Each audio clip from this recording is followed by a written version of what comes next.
Hi, and welcome to this series of videos on how to meditate. In this, the first video, I'll be talking about what is the meaning of the word meditation, and what is the purpose of the practice of meditation, and how is it that we accomplish this purpose. First of all, the word meditation can mean many different things to different people.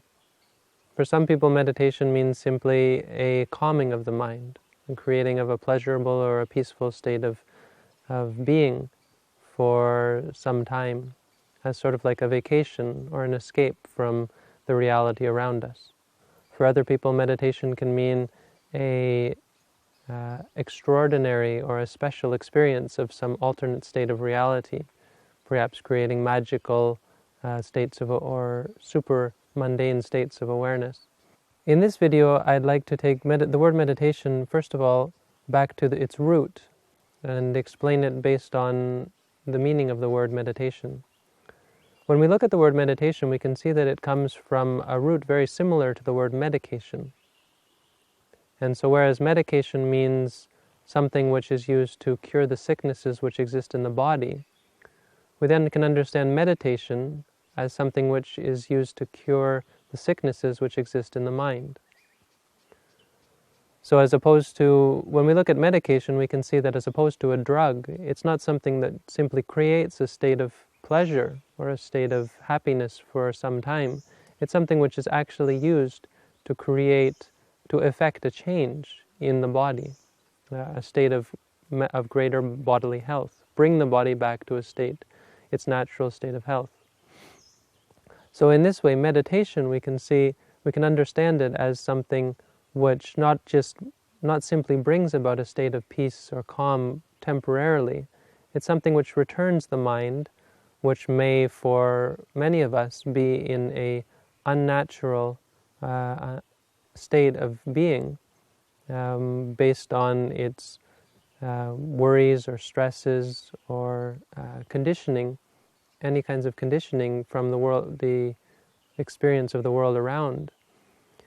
Instead, we can see that meditation is something which actually effects a change and brings the mind back to its natural state of peace and happiness. So in these videos, it's important to understand that sometimes during the meditation it may not feel peaceful and calm. Sometimes the meditation is dealing with the very deep and unpleasant states which exist in our minds. States of stress, states of worry, states of anger, states of addiction, and so on. And so sometimes it might seem that this sort of meditation is not as peaceful as we might have wished for it. But we have to understand that this isn't simply a drug. This isn't simply a way to feel pleasure for a short time. It's something which is meant to effect a real change on our minds and on our hearts, to bring our minds and our hearts back to their natural state of clarity and their natural states of peace and happiness. So the next question is, how is it that we come to effect this change or this healing, this remedy for the states of anger or greed, of addiction, of delusion, of conceit and arrogance, of worry, of stress, of fear, and so on? How is it that we come to cure these things? And the practice here in this set of videos, the basis of the practice of meditation, as I'll be explaining it, is what we call a clear thought. We're creating a clear awareness of the experience as it happens in every moment. And the way we do this is we use an ancient technique which is called mantra. We're using the ancient practice of mantra meditation, but instead of focusing it on some sort of mantra, a word, which is super mundane or out of the ordinary, we're going to be focusing our attention on the ordinary, on the reality around us as we experience it. But we'll be using a mantra, this word, this name, this label, for the experience, which brings the mind into focus and to clearly experience that phenomenon as it arises. To know it clearly, to see it for what it is, and to not be addicted, attached, or upset, or averse to that experience. to simply know it and to experience it for what it is. So for instance, when we feel something in the body, or when we move our body, or when we think of something in the mind, or so on, we're going to create a clear thought, for instance, thinking. If we get angry, we're going to say to ourselves, angry. If we feel pain, we're going to say to ourselves, pain. We're going to pick a word which describes the experience accurately, and which therefore fixes the mind on the experience for what it is, not becoming upset or attached to the experience.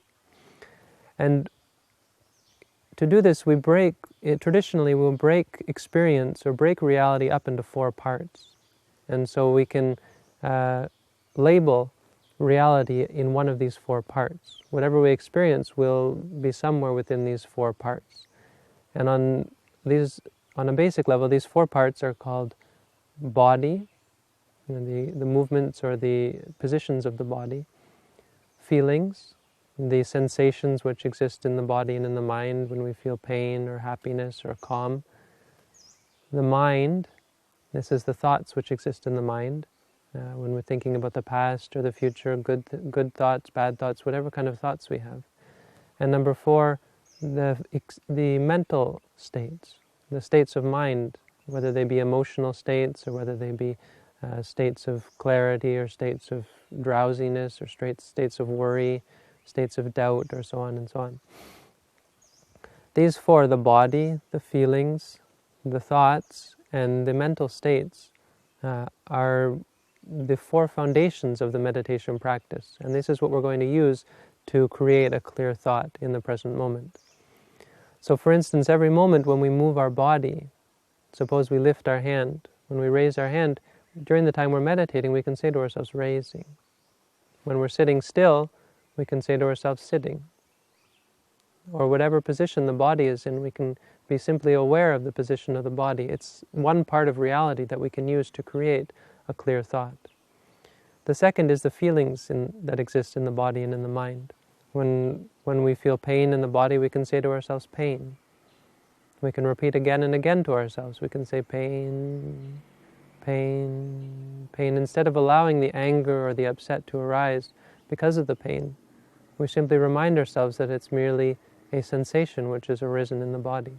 If we feel happy, we can say the same thing, happy, happy, happy, not pushing it away, but also not attaching to it, giving it more significance than it actually has, and therefore not creating a state of addiction, a state of attachment, a state of need.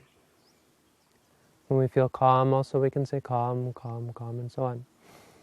When we're thinking, number 3 is the thoughts. So when we're thinking about the past, good thoughts from the past, bad thoughts from the past, we can say to ourselves, thinking, thinking, instead of letting them become something good or something bad, something to create attachment or something to create aversion. We simply know that they are thinking. They are thoughts which have arisen. When we're thinking about the future, when we're thinking about anything, we can simply come to be aware of the fact that we're thinking, instead of liking or disliking or becoming attached to the thoughts, allowing fear and worry and stress and so on to arise. And the emotional states or the mental states, when we feel angry. So once anger has arisen, instead of letting it build and snowball and become hatred or become an action where we attack, or a speech where we shout, where we yell, where we argue, we simply know that we're angry and we stop it there and we don't allow it to go further.